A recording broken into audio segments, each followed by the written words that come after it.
Do you think that the U.S., in light of the fact that today we are warning them very resolutely against sending weapons to Russia, we are talking about putting more American forces in that part of the world, can we have a constructive diplomatic, let alone economic relationship with China?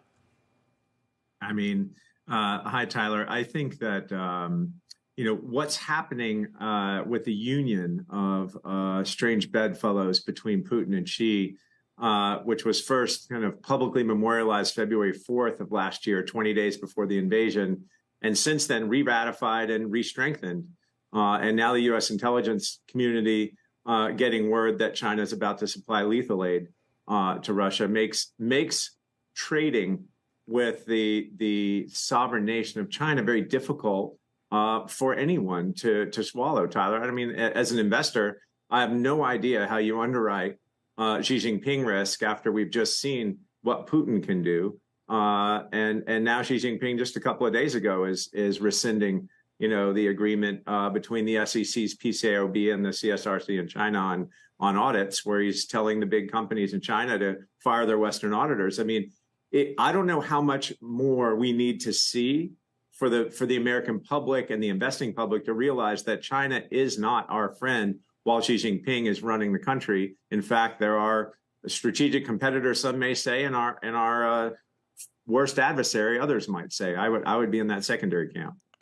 To you, Kyle, is China investable either as an economic proposition or as a moral proposition? Is it a place where you would put money and feel comfortable about it? The stocks there have gone up a lot over the past 6 months.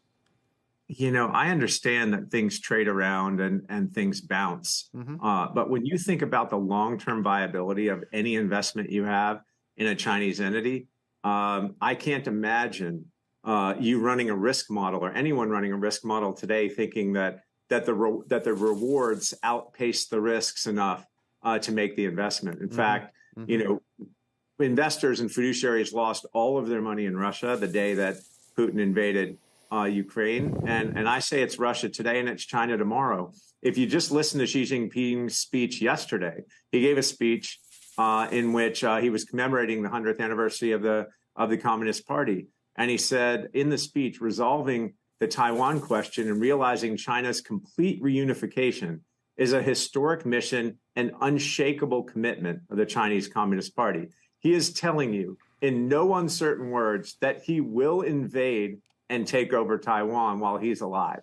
This is not going to be some other leader or ruler a decade down the road. This is happening. And if that happens, you've seen Janet Yellen and you've seen Blinken and Biden say, we will impose strict, harsh, and severe sanctions, and we'll see an accelerated decoupling. I think investors need to prepare for this eventuality. Fascinating.